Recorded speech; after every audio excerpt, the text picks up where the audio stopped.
मुआज़िज़ दोस्तों, आज की वीडियो में हम आपको लाहौर के उस खुफिया नेटवर्क के बारे में बताएंगे जो गाय के गोश्त में इंसानों की लाशें मिलाकर फरोख्त करता रहा। जी हाँ, ये कोई फेक कहानी नहीं है बल्कि असल वाकया है जिसने लाहौर पुलिस, मीडिया और पूरे पाकिस्तान को हिलाकर रख दिया। दोस्तों, कहानी तब शुरू हुई जब अलामा इकबाल टाउन के कब्रिस्तान से कब्रें मुसलसल खुलने लगी। पहले लोग समझे कि शायद ये किसी कुत्ते या किसी जानवर की कारस्तानी है, मगर सीसीटीवी फुटेज में जो चीज नजर आई वो इंसान की बर्दाश्त से बाहर थी। रात के अंधेरे में दो नकाबपोश अफराद ट्राली लेकर कब्रों से ताजा दफन होने वाली लाशें निकालते थे और सीधा एक गोश्त फैक्ट्री में पहुंचाते थे। लेकिन सवाल यह है कि पुलिस ने जब छापा मारा तो फ्रीजर से क्या चीज बरामद हुई? क्या वाकई ये गोश्त लाहौर के बड़े बड़े होटलों तक पहुंच चुका था? इन सवालों का मुकम्मल जवाब हम आपको इसी वीडियो में देने जा रहे हैं, लिहाजा आपसे गुजारिश है कि वीडियो को आखिर तक खुद भी देखें और अपने जानने वालों के साथ भी शेयर करें। दोस्तों, ये बात है सन 2019 की। लाहौर के अलामा इकबाल टाउन के पुराने कब्रिस्तान में कुछ गोरकन कई सालों से काम कर रहे थे। इन्हीं में दो लोग रब नवाज और अकरम थे जो दिन में आम कब्रें खोदते, जनाजों में हाथ बटाते, मगर रात के वक्त ऐन इसी कब्रिस्तान में तकरीबन 2:15 बजे के बाद वापस आ जाते थे।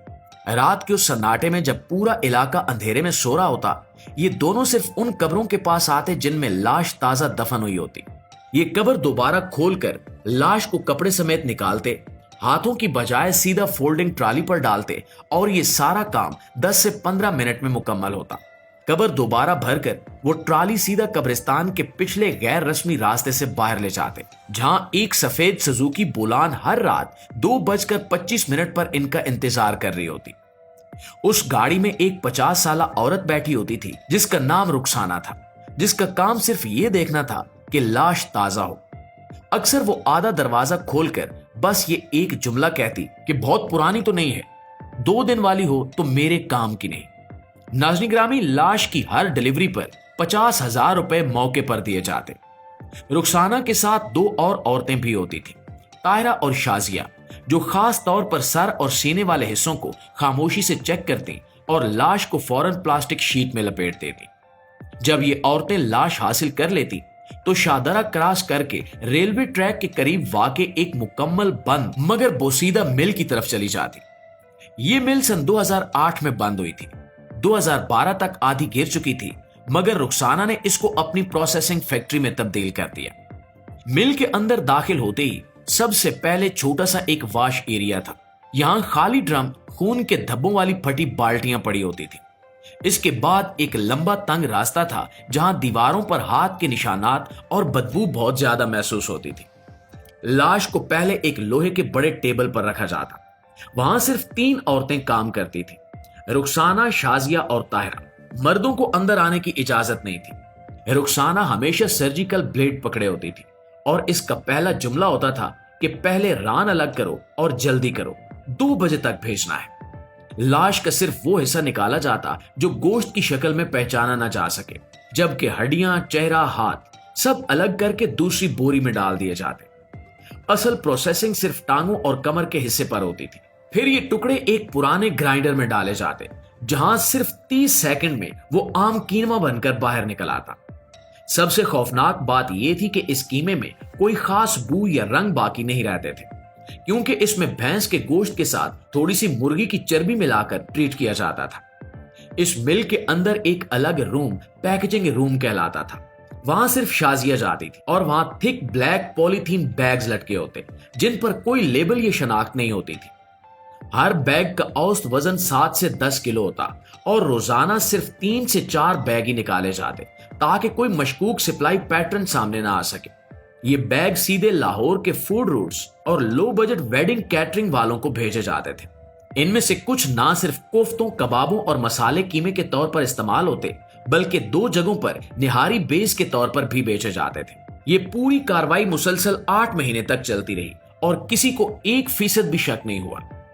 रुखसाना ने अपनी सप्लाई को खास तौर पर उन छोटे और सस्ते किचनों तक महदूद रखा जो कीमत पर समझौता करने को तैयार थे। वो जानती थी कि बड़े रेस्टोरेंट या मजहबी तकरीबात तक जाना खतरे से खाली नहीं है। इसी हिकमत अमली की वजह से ये नेटवर्क छोटे पैमाने और बार बार नकद ट्रांजैक्शन के जरिए खुद को महफूज रखने में कामयाब रहा। हर हफ्ते 3 से 4 पैकेट निकलते, हर पैकेट में 7 से 10 किलो कीमा होता। ये पैकेट्स ब्लैक पॉलीथीन में बंद होते, जिन पर न कंपनी का नाम होता न कोई रजिस्ट्रेशन। जिन मकामात पर यह सामान पहुंचता था वहां सिर्फ एक ही बात की जाती कि कैश दो, माल लो और सवाल मत करो। लेकिन दूसरी तरफ कब्रों के मुसलसल खुलने की रिपोर्ट्स हो रही थी। ये शिकायतें शुरू में मामूली समझकर निपटा दी गई, मगर जब तादाद बढ़ने लगी तो पुलिस ने मकामी निगरानी बढ़ा दी और कब्रिस्तान के अतराफ में सीसीटीवी कैमरास लगाए गए। उसी फुटेज के जरिए नकाबपोश अफराद, ट्राली और सुजुकी की वारदात बराह रास्त देखी गई और यही पहला बड़ा सुराग था।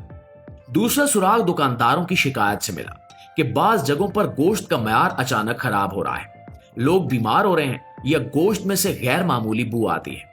लिहाजा जब ये सब रिपोर्ट्स पुलिस ने एक ही फ्रेम में रखकर देखी तो अंदाजा हुआ कि मामला आम वारदात नहीं बल्कि किसी मुनज़्ज़म नेटवर्क का हो सकता है।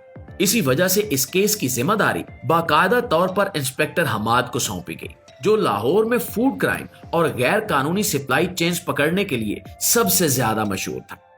हमाद ने कब्रिस्तान फुटेज के बाद फौरन खुफिया निगरानी बढ़ा दी और रात गए कार्रवाई के लिए अपनी टीम तैयार कर ली।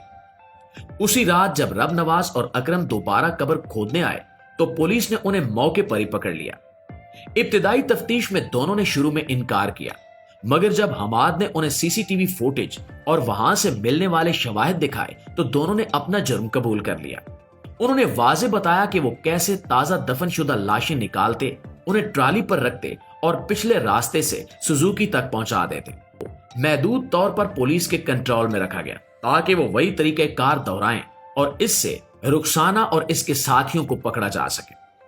प्यारे दोस्तों, जब औरतें मामूल के मुताबिक लाश लेने आई तो हमाद की टीम ने छापा मारकर इन्हें मौके पर गिरफ्तार कर लिया। सबूतों, तस्वीरों और अंडरकवर रिकॉर्ड्स के सामने उन्होंने पूरी सच्चाई बता दी कि लाशों को किस तरह प्रोसेस किया जाता, कौन कौन सी जगह सप्लाई के लिए मुकर्रर थी और किन खरीदारों को तरतीब से माल भेजा जाता था। इनके एतराफ, फोन लॉग्स, कैश ट्रांजैक्शंस और फ्रीजर के नमूनों पर किए गए लेबोरेटरी टेस्ट की बुनियाद पर मुकदमा तैयार किया गया।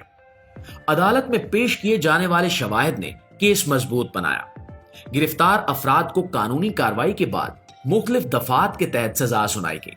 प्यारे दोस्तों, ये वाकया अदालतों, इंतजाम और अवाम के सामने एक सबक बनकर आया कि खुराक की सप्लाई चेन, कब्रिस्तानों की हिफाजत और अस्पताल रिकॉर्डिंग के निजाम में इस्लाहात नाफिज की जाए ताकि मुस्तकबिल में ऐसे वाकयात को रोकने के लिए बाकायदा तरीक़ेकार मौजूद हो। जी तो प्यारे दोस्तों, अगर आप समझते हैं कि इस हकीकत को अवाम तक ज्यादा से ज्यादा पहुंचना चाहिए तो अभी इस वीडियो को शेयर करें ताकि कोई भी शख्स बगैर जाने किसी खतरनाक नेटवर्क का शिकार न बने। और वीडियो के हवाले से आप दोस्तों की राय क्या कहती है कमेंट सेक्शन में हमें जरूर बताइएगा।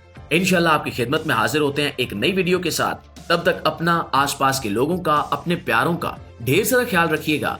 अल्लाह निगहबान।